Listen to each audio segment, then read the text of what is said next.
Hey guys, in this video we're going to be checking out the KingKong 95GT. This is an updated version of the original KingKong 90GT, which is an extremely popular model. This is very similar to the 90GT. They've made a number of improvements, and I think that the biggest thing that they improved was the ESCs. On the 90GT they had 4-in-1 ESC was only 3 amps, so you're pretty much limited to 2S only. On the 95GT, they've upgraded it to a 10 amp 4-in-1 ESC, so now you can do 2S and 3S. Pretty much everything else is the same. You got the same motors. It's the 1103 7800 kV motors, the same 1935 props, same flight controller, same 25 milliwatt video transmitter and camera. And the camera is the same 800 TV lines as before. Also, something to know that it is a PAL camera, in case you guys are wondering, not NTSC. They obviously have changed the frame. They've got this single frame now with it's a dead cat style. It is 95 millimeters motor to motor, but it is narrower in the back versus the front. And I don't believe the props are in the view of the FPV feed, but I don't remember exactly. I don't remember it being in the view. They have different receiver options now. I have the FlySky receiver, and this is a FS RX2A, but not the 2A Pro. So this one does PPM and S-Bus, but they've only enabled PPM here, not S-Bus. And it does do the second generation protocol, so it will work with Eternity Evolution, and I was flying it with Eternity Evolution. The same rubber band strap here.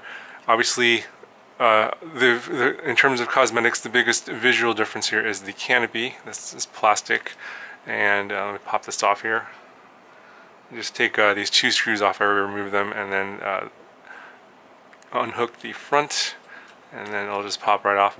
Now there's a little, I guess, piece back here that's kind of holding it in place. You can remove it, but it does make it a little bit difficult.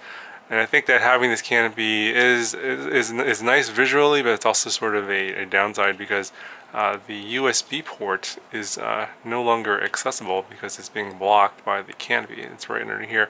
So if you're going to be doing any sort of PID changes or anything, you gotta basically take the top off every time, connect it to your computer, and adjust your PIDs, which is kind of a hassle. And there's no OSD. So that's kind of a, it would be nice if they had the Betaflight OSD, for example. You can then change your PIDs via your transmitter, but you can't do that either. And there's no buzzer in here as well. And there's no VBAT monitoring. So I'll talk about that in a second. I'll actually do another video in the future to sort of fix all these little issues. Alright, so quickly let's go over what you get in the box. You get a pretty nice instruction manual. I think it's a little bit better than what came with the 90 GT, and this one covers the 95 and the 110 GT. They're pretty similar. I'll be reviewing the 110 GT in another video later. Obviously the same video transmitter with the 16 channels. Basically it's 2 different bands and 8 channels in each band.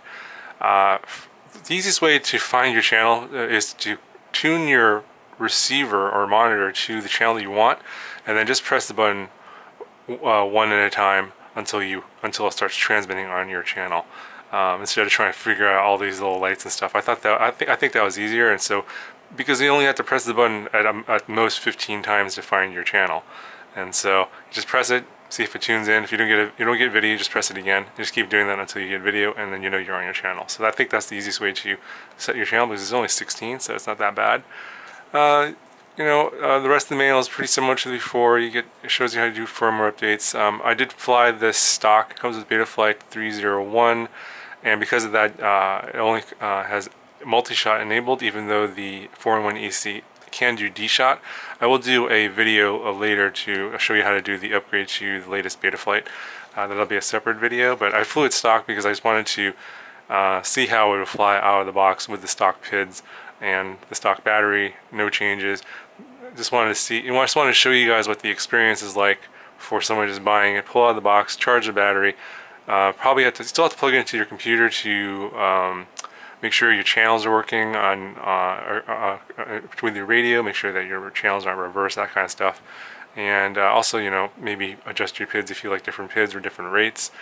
And that was pretty much it. I didn't really do much, and then I just went and flew it. And it actually flew pretty good, and you'll see the video at the end here.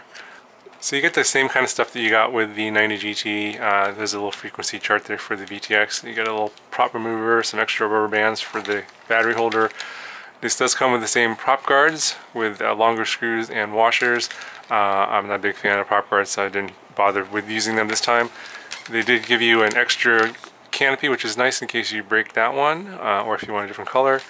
You did get an extra set of yellow props. I'm not sure what I did with those. And then you get this little wiring loom if you want to connect up a PWM receiver. I don't know why you would want to have all this stuff in there. I don't think that there's any way this would fit in there, but I might make use of this wire later, and I'll explain that in a second. And of course you get the nice carrying tub, which is good for storing other things too. Okay, so I did fly this with the stock battery and the battery that came with the 90GT. They're both 350 milliamp hour. I think there's no C rating on this one. The C rating on this one is 35C, but I believe they've improved the battery. This one seemed to have more punch out than the original battery on the that came with the 90GT. I did also use these GNB batteries. It's also 350 milliamp hour, but these are 80 to 160C, if it'll focus, and they're about the same size. You can see here, but a little bit bigger.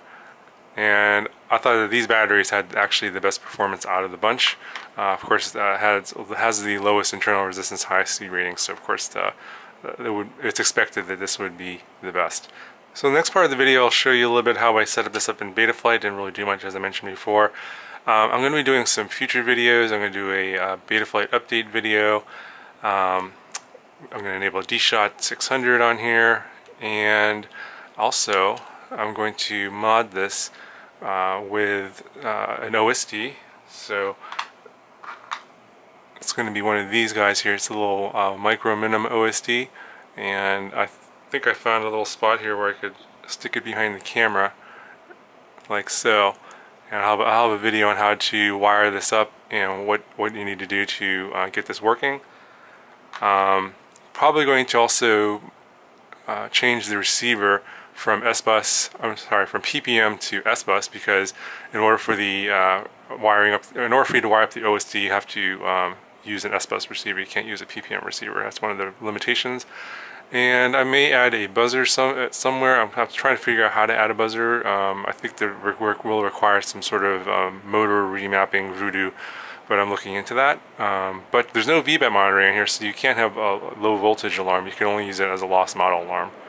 And then lastly, I'm going to get rid of the JST connector here. I'm going to put on an XT30, and I will then be using some 3S batteries for future flights for this. So yeah, definitely going to do a bunch of mods, and I'll have a bunch of videos in here for this. So I'll have a playlist for the KingKong 95GT, and I'm pretty sure that all of these mods will be applicable to the 110GT as well, because it uses the same flight controller and 4-in-1 ESC board as well. So I'll talk about that later in the 110GT video. But I'll go ahead and I'll show you some of my Betaflight settings and some flight footage. Stay tuned for more videos on this model. I think it's a pretty popular model, and I want to put out some more videos for you guys, because I think with some mods, I think this is going to be a really, really good flyer. Okay, so here are my Betaflight settings, and didn't do any Betaflight flashing or updating. I'm just flying 3.0.1. This is the firmware that it came with. I didn't do a whole lot of changes here. I'm just going to show you what I changed. Didn't change anything here. I think I left this on multi-shot. Yeah, I left that alone. It is a PPM receiver. I turned on VBAT monitoring, but it doesn't seem like that seems to be working. I'm not sure. I changed the I changed the PID loop frequency from 4 kilohertz to 2 kilohertz. It was at 4 and 4. I changed it to 4 and 2. And I think telemetry was on. I turned that off, and I turned on air mode, and I think everything else was the same. Here are my fail-safe settings. Nothing usual here. These are the PIDs that I kind of came up with as I was flying around. They're not really finalized, but it seemed to fly okay. and you'll see that in the flight video. And here are my receiver settings, nothing too strange going on here. And I just turned on switch arming on this mode. And I think that's pretty much it for my changes, and there's not a whole lot to do in terms of setup. It pretty much will fly out of the box. You just gotta charge up your battery, set up your modes for your arming if you want to use a stick arm or switch arming, and make sure that your receiver is bound and make sure that your channels are working correctly. That's about it.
So this flight is with all the settings I had in the previous beta flight section with those PIDs.